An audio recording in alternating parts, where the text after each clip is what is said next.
hello friends আজি বনাব লৈছো অমিতাৰ হৈতে লোকেল চিকেন এয়া হৈ গল ঘৰৰে অমিতা এটা সিঙি পেলা ভাবিলো লোকেল চিকেনৰ লগতে বনাই চাও বুলি এটো হৈ গল অমিতাটো এনেকে কাটি লৈছো আৰু লৈছো লোকেল চিকেন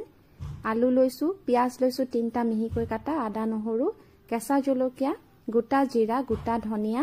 নিমখ হালধি গৰম মছলা ঘৰতে পিছি থৈছিলো এয়া হৈ গল জালুকৰ গুড়া মিঠাতেল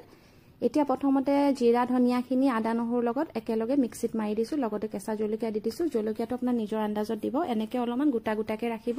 একেবাৰে মিহি কৰি দিব নালাগে এতিয়া কেৰাহীখন গৰম হোৱাৰ লগে লগে আমি ইয়াতে দি দিব লাগিব 2 বা 3 চামুচ মিঠাতেল তাতে কাটি থোৱা পিয়াজখিনি দি দিছো এখিনি অকমান ভাজা হলে তাতে আমি দি দিম লোকেল চিকেনখিনি এখিনি অকমান তল ওপৰ কৰি লৰাই লব আৰু তাতে দি দিব সোৱাদ অনুসাৰে নিমখ হালধি আৰু যিখিনি আমি মছলা পিছি থৈছিলো সেই পিছা মছলাখিনি আমি এতিয়া ইয়াতে দি পেলাই এখিনি ভালদৰে এবাৰ লৰাই লম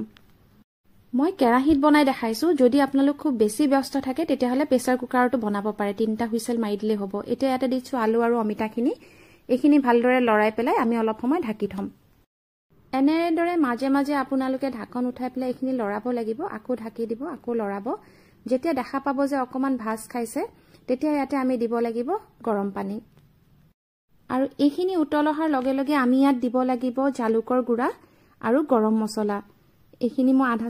চামুচ দিছো গৰম মছলাখিনি ঘৰতে কৰি থোৱা হয় ইয়াতে লং ইলাচি দালচিনি সকলোখিনি আছে আৰু কেঁচা জলকীয়া আৰু দুটা দি পেলাই ঢাকন মাৰি দিলে আৰু এয়া অমিতাৰ হৈতে লোকেল চিকেন ৰেডি এনেদৰে আপোনালোকেও বনাই পেলাই গৰমে গৰমে পৰিবেশন কৰিব আশা কৰিছো আপোনালোকে ভিডিওটো চাই ভাল পাইছে ধন্যবাদ